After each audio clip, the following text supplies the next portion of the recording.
নিঃসন্দেহে বিগত বেশ কয়েক বছর ধরে জি বাংলা তথা বাংলা টেলিভিশনের অন্যতম সফল ধারাবাহিক থেকেছে নিম ফুলের মধু।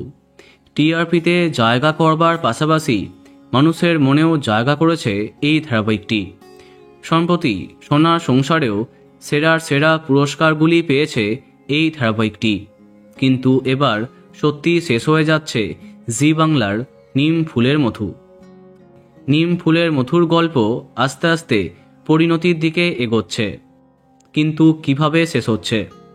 টেলিপাড়ায় চর্চা, মৃত্যু দেখিয়ে শেষ হতে পারে নিম ফুলের মধু।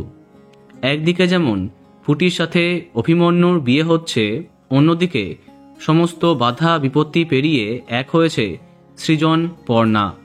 কিন্তু এখনও ঈশার নিষ্পত্তি হয়নি। ছদ্মবেশে এখনও সে চেষ্টা করে যাচ্ছে সৃজন পর্ণার ক্ষতি করবার। শোনা যাচ্ছে এবার সত্যি করেই ঈশার খেলা শেষ হবে। টেলিপাড়ায় জোর গুঞ্জন, পুলিশের গুলিতে নাকি মারা যাবে ঈশা।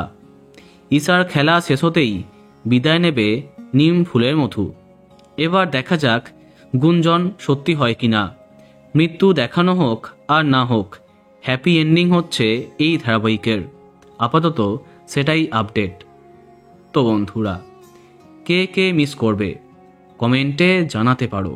আর এই রকমই আরও অনেক ভিডিও পেতে সাবস্ক্রাইব কারেন্ট বস। ধন্যবাদ।